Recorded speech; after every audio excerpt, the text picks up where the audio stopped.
said, I'm a White House alumni. I wasn't what you would call a role model student.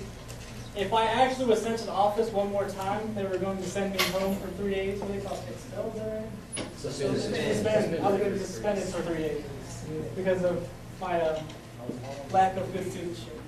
So that was kind of a funny fact. That may still apply.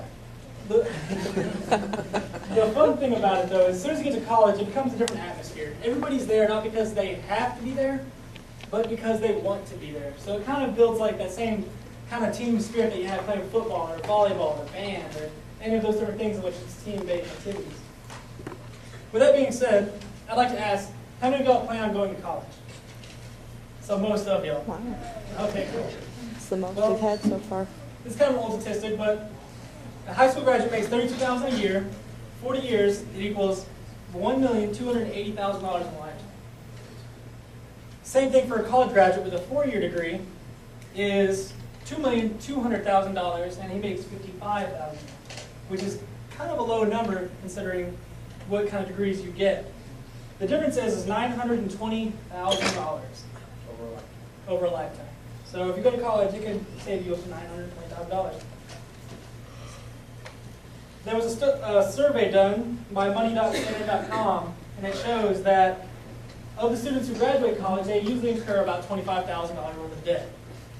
$25,000 seems like a whole lot of money, but if you look at it in the broad sense, $920,000 subtract $25,000 is not really that much money. So that's just something I need to kind of show y'all and tell y'all that, hey, college is an expense incurred, and it will maybe put you in a little bit of debt, but it is well worth it in the end. All right.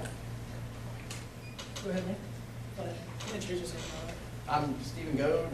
I'm not a White House alum, but I have kids here somewhere. We're glad you're here. My kids go to school at elementary. Money management. Let's talk about that. Because you're going to make an additional $922,000 over your lifetime. You're going to have to manage that money well. And your identity well. You might know what you must do to establish financial independence. All right, get your clickers out. What you do is you'll press menu twice, and it should say presentation mode, channel 41. If it does not say this, let me know.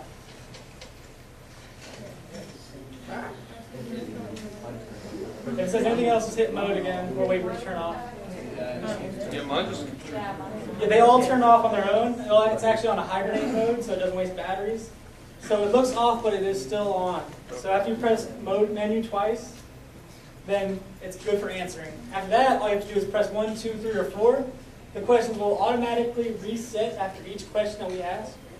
And then if you want to change the question, all you have to do is press, I pressed 1, now I want to press 2, and just press 2. That's all there is to it. If it's hard, you're thinking too hard about it. Everybody's All working. right, give you 5 seconds. Oh, better hurry, it's 12 people. So establish financial independence. You must do what? 1, 2, 3, or 4. All you do is press 1, 2, 3, or 4, and that's it. It looks like it turns off, but it doesn't.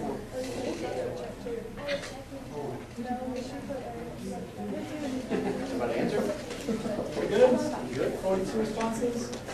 All right, 5, 4, 3, 2, and 1. Give me one click. Just wanted to give a second. And then, so the majority of you say to earn money. That's correct. Did anybody tell me why?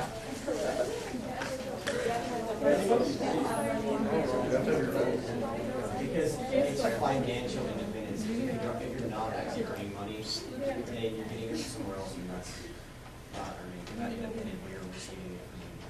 That's correct. Who is next? All right.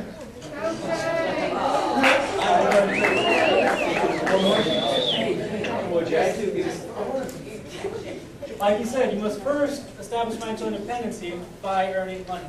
Other than that, you will not be independent. You will actually be dependent on your parents. Therefore, in order to be financially independent, you must first earn money. Go ahead. Okay. Opening a checking and savings account. By doing this, you can check all your expenses. You can see where all your money is being spent at. And you can use this as kind of a data management tool in order to kind of feel where you're at. Are you spending too much money on needs and not enough on wants? Are you spending too much money on eating out and not enough on your savings?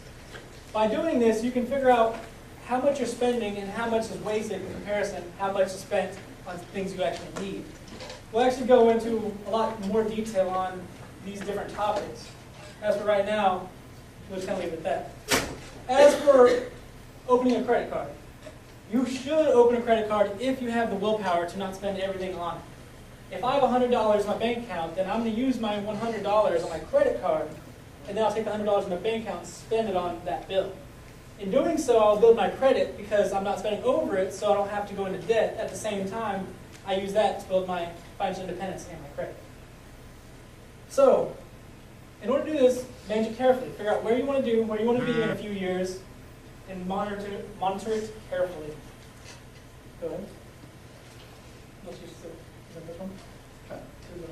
Right. If you put $200 a month into an account that's earning 8% interest over the next 30 years, how much money will you have at the end of 30 years? We're using compound interest, if that helps anybody. Continuously, or economics? Continuously compounded, or? No. Annual compound. Annual.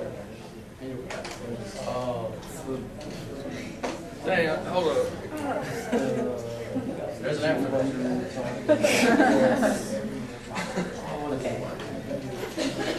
If you had an amortization table. Oh, no, hang on.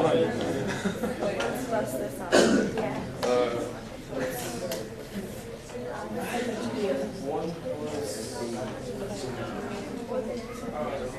Oh, third.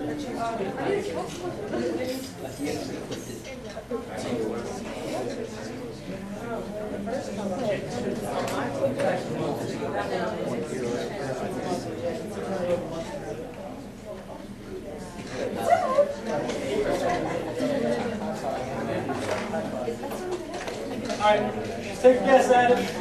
Yeah, I'm gonna take Let's take a educated guess. guess. Take your best educated guess. Come on, somebody educate guess, not done. Any guess? Guess candy. 4. 3. Come on down, man. All right.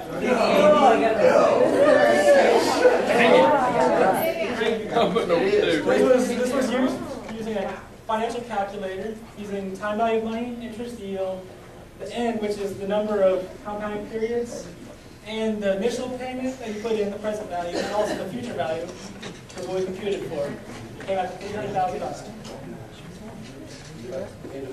So, if you leave that $300,000 in the account for another 20 years without adding another cent to it, based on that 8% interest rate, you'll have $1.4 million. Something to think about. $1.4 million. What could you do with $1.4 million? Buy a really nice car. That's what I was thinking. Yes. Buy a really nice car. Let's kind of soak in. So wait a minute, it took you 40 years to get that though? That's your 50? But think about it. If you're 20 now, it takes 50 years to be 70.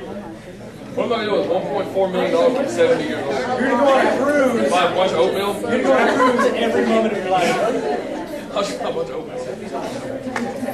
All right. Do that at a bunch of years. All right, calm down a little bit.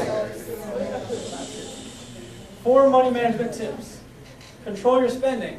By doing this, you can save up extra money each month, and as I've shown, a little bit of money goes a long, long ways.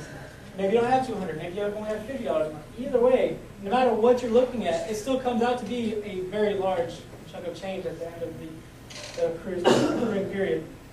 Save if you can. The way I've done this in the past is before I had credit cards, I would actually had to spend everything in cash, and everything that was change got thrown into a jar. I ended up using this to pay for a college tuition payment, which was really nice and it helped out a whole lot. So it's something to think about. Another way to do this is Bank of America used to have this thing called change, keep the change, and it would, every time you spent the extra change that was left over, would automatically get sent into your savings. Different ideas like this. Small money makes a lot of sense. The easiest way for me to put it is, how the saying go? Money earned makes money, and the money that makes money is money earned. Or something like that. What is it? Remember it? It's a tough one. Huh? Money makes money, and the money